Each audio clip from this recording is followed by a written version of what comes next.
शर्त पार्ट 73। शाम हो चुकी थी। एएस कॉरपोरेशन में अपने कैबिन में बैठा अद्विक अपना सामान समेटकर घर जाने की तैयारी कर रहा था जब उसके कैबिन का डोर नॉक होता है और गौरव अपने हाथ में एक बड़ा सा बॉक्स लिए अंदर आता है। सर, ये आपका पार्सल आया था। गौरव अद्विक की तरफ वो बॉक्स बढ़ाते हुए कहता है तो उसकी बात सुनकर और उस बॉक्स को देखकर अद्विक खुश होते हुए कहता है, ये आ गया। गुड गौरव, मैं घर जा रहा हूँ, ये फाइल संभाल कर रख देना। कल इटली वाले प्रोजेक्ट का टेंडर भरने की लास्ट डेट है, तुम सब संभाल लेना। ओके सर, कहकर गौरव वो फाइल लेकर वहां से चले जाता है। वहीं अद्विक भी अपने हाथ में उस बॉक्स को पकड़े निकल जाता है। वहीं सिंघानिया मेंशन में अद्विका वेदिका को अपनी ड्राइंग दिखाते हुए कहती है, मम्मा ये देखो मेरी ड्राइंग। अरे वाह अद्विका, ये तो बहुत अच्छी है, चलो इसी बात में मुंह खोलो। वेदिका कहती है तो अद्विका जल्दी से मुंह खोलती है और इसी के साथ वेदिका एक आखिरी निवाला भी अद्विका को खिला देती है। गुड गर्ल, चलो तुम शांति अम्मा के साथ अपने रूम में जाओ, मैं आती हूँ, कहकर वेदिका प्लेट लेकर किचन में चली जाती है। आज सबने जल्दी खाना खा लिया था और सब अपने अपने रूम में आराम करने जा चुके थे। वेदिका अद्विक का इंतजार कर रही थी, वो उसी के साथ खाना खाना चाहती थी। जल्दी ही वेदिका का इंतजार खत्म होता है।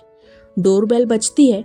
वेदिका डोर खोलती है तो सामने अद्विक था जो अपने ऑफिस से वापस आ चुका था। अद्विक को देखकर वेदिका मुस्कुरा देती है, लेकिन जब उसकी नजर अद्विक के हाथ में रखे उस बड़े से बॉक्स पर जाती है तो वो उसे असमंजस से देखने लगती है। ये क्या है? वेदिका पूछती है तो अद्विक मुस्कुराते हुए कहता है, तेरे लिए सरप्राइज है। मेरे लिए? वेदिका हैरानी से पूछती है तो अद्विक मुस्कुराते हुए हाँ में सिर हिलाता है और कहता है, हाँ मगर इसे बाद में देखना, पहले डिनर लगा दे, बहुत भूख लगी है। ठीक है, तुम फ्रेश होकर आओ, मैं डिनर लगाती हूँ, वेदिका कहती है तो अद्विक हाँ में सिर हिलाकर चले जाता है। वहीं वेदिका डिनर लगाने लगती है। थोड़ी देर बाद अद्विक अपने रूम में इधर से उधर टहल रहा था। वो बेचैनी से वेदिका के रूम में आने का इंतजार कर रहा था जो अद्विका को सुलाने गई थी। तुम अभी तक सोए नहीं? रूम में आती वेदिका का ध्यान जब इधर से उधर टहल रहे अद्विक पर जाता है तो वो उसे देखकर हैरानी से पूछती है, तू आ गई, आ मेरे साथ। वेदिका की आवाज सुनकर अद्विक उसे देखते हुए कहता है और उसका हाथ पकड़कर लगभग खींचते हुए उसे बालकनी में लाकर वहां रखे सोफे पर बैठा देता है। यहाँ बैठ और इसे खोल, कहकर अद्विक उस बड़े से बॉक्स को वेदिका की गोद में रख देता है। अद्विक को इतना उत्साहित होता देखकर वेदिका मुस्कुरा देती है। अब उसे भी एक्साइटमेंट होने लगी थी। वो एक नजर अद्विक को देखकर जल्दी जल्दी उस बॉक्स को खोलने लगती है।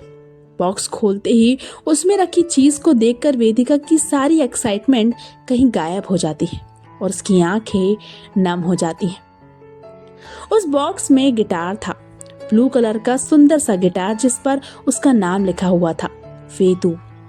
सालों बाद गिटार को अपने हाथों में लेकर वेदिका को अपने पुराने दिन याद आ जाते हैं जब वो गिटार हाथ में पकड़े बस गाती रहती थी और अपने गाने के जरिए अपने हर इमोशंस को एक्सप्रेस करती थी।